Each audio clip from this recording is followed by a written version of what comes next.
give me your loyalty. Good morning or good evening, everybody. So, today's vlog, I figure I'd start it off with a quick little intro. We have a 2022 Carolina Skiff 24 Ultra Elite.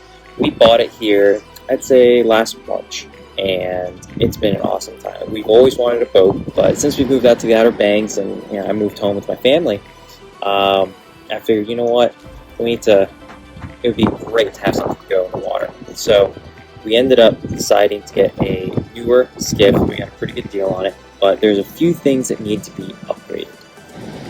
So some of the big upgrades to come. We are looking into a jack plate. So for those of you unfamiliar, a jack plate is essentially part of an engine mount, and it's an outboard motor, which is the one that kind of sticks out in the back. I'll see if I can put a picture of one here. And it is the hydraulic jack plate. So it's hydraulic pistons that can adjust the height of the motor. So your general bracketry can use a button on your throttle, and that can trim your motor up and down. But that trims an angle, so it doesn't bring it up and down, it trims it like this.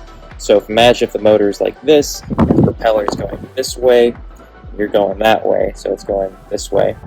And you tilt it, and the water's up here. Eventually you're going to get almost out of the water, you're pushing water into the air. And that's not good for power. So a lot of people out here in the flats will get a jack plate. And there's many reasons for it, right? You can get anything from your standard mechanical jack plate, so something you move with either a crank, or you can have one that you manually set and forget. It also is great to keep your motor out of the water when it's stopped. That's one of the things we're going to look into. I think we're looking into maybe an Atlas. I think one is from Bob's Machinery. That's another one we're looking at. The third one would be a quarter bracket, but again, big bucks, very expensive. It does a great job of what it's supposed to do. Provides an amazing setback for the motor, but probably not what we're looking to do. But in today's video, we're going to go over one of the most important upgrades you can have for your boat here in saltwater Outer Banks. Something that will keep your hull from rotting through, getting all sorts of scum and crap and barnacles all stuck to it, and leaving that dreaded water line across your boat. Yes, we're talking about getting a bottom coat of paint. You want that anti-fouling coating that goes on the bottom of your boat. Now, again, we're learning this as we go. So we found out later after we bought the boat, they're like, hey, don't put that boat in the water and leave it there if you don't have bottom paint. And we're like, well, what do you mean bottom paint? The boat's painted. And they're like, there's a gel coat that goes around the whole boat, but on the bottom of your hull, you want a special type of paint that's supposed to keep the water line from sticking. So we left the boat in the water for a week, and we got a nice thick line of almost looks like soap scum, and if you ever leave it there. Boats get something similar in the salt water. Well, we went down to Hatters Village to Foster's Boat Works, and they do all sorts of custom work and repairs on boats. Well, we spoke with Buddy Foster, and we were able to get a bottom coat of paint done just before Memorial Day weekend and had it back on the water. So in this next clip here, you will see the primer being done. A quick clip coming up, and here we are.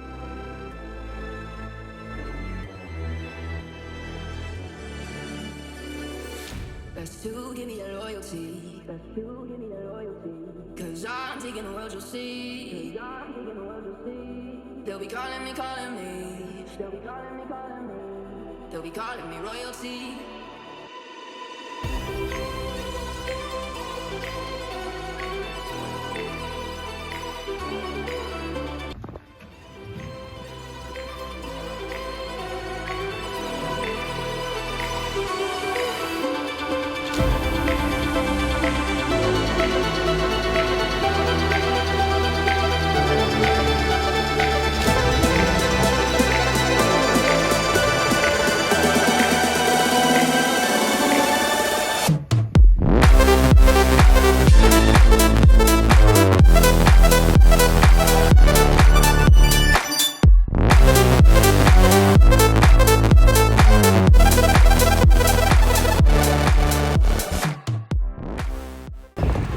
Awesome day out today. Hopefully it gets even better. Coming up, boat gonna be done. Let's see what we got. Alright folks, it's the moment of truth. Heading down to Foster's Boat Works here to pick up our Carolina Skiff. The bottom coat of paint is supposed to all be done. So hopefully everything's good to go now. We are gonna launch it down in Hatteras from one of the marinas, take it across, and go into another one. This is the easiest point to launch at, and then we'll dock it there. We've got a slip there for about a month, and then we'll move it back because our other slip location is busy at the moment. So I will see you there. Hopefully everything goes smoothly. Get ready for the adventure. Again, some more info on our boat. We have the hybrid skiff. So Carolina skiffs started coming out. Obviously, the original boats they had are the flat bottom skiffs, the most basic stuff. Eventually, they started to change their market and eventually adapted to get something near the V-hull territory. So they started coming out with hybrid skiffs. So essentially, it's got what looks like a V-hull in the front. It's got a pretty wide beam, which is the left to right of a boat, or the width rather, and it has a pretty flat bottom. The other great thing is it has a very shallow draft. I believe the draft on our boat is 8 inches.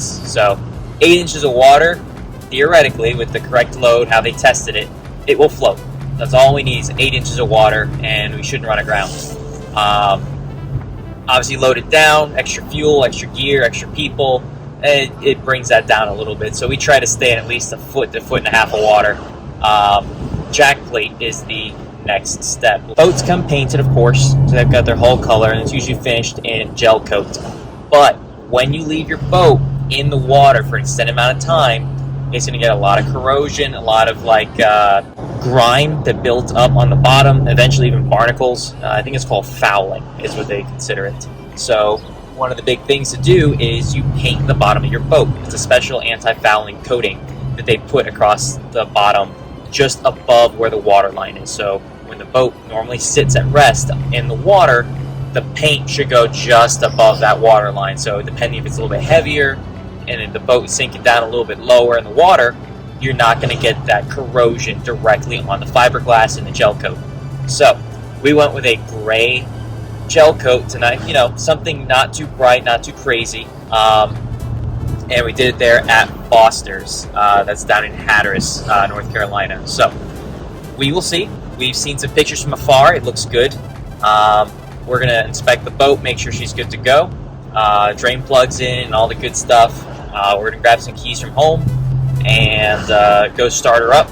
We'll put her in the water. We'll start her up and launch her into the new spot she's going to be sitting at. So this is our first time having a boat. We've only had it since probably about March. We've only gone fishing in it one time so far. Weather's been crazy here. The winds pick up and it is quite difficult, especially with a skiff style boat where you got a flat bottom. You're really fighting the wind. So stay tuned. We've got some interesting things coming. I do have a quick unboxing to do for my iPad cover.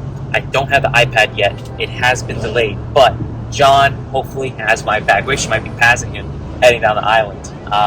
But we're hoping everything goes as planned. And yeah.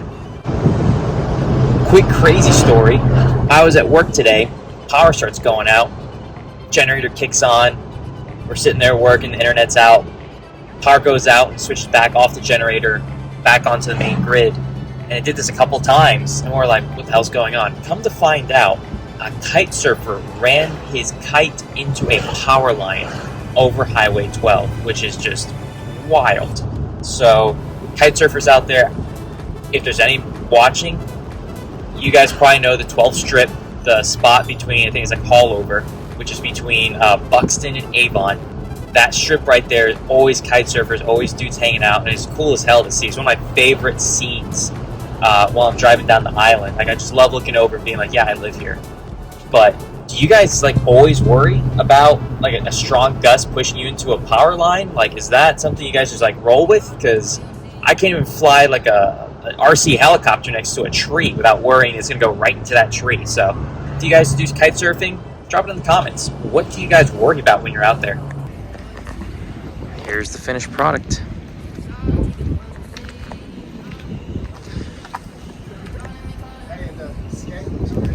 does.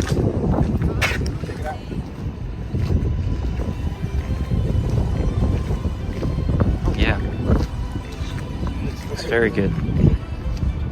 Yeah, I'll pay him real quick.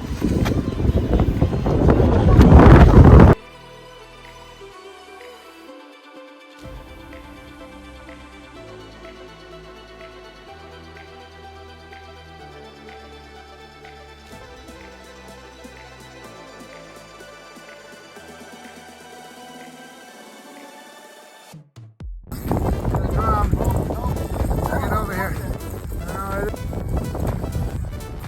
Look at this one. Good night. Oh shit. Oh shit.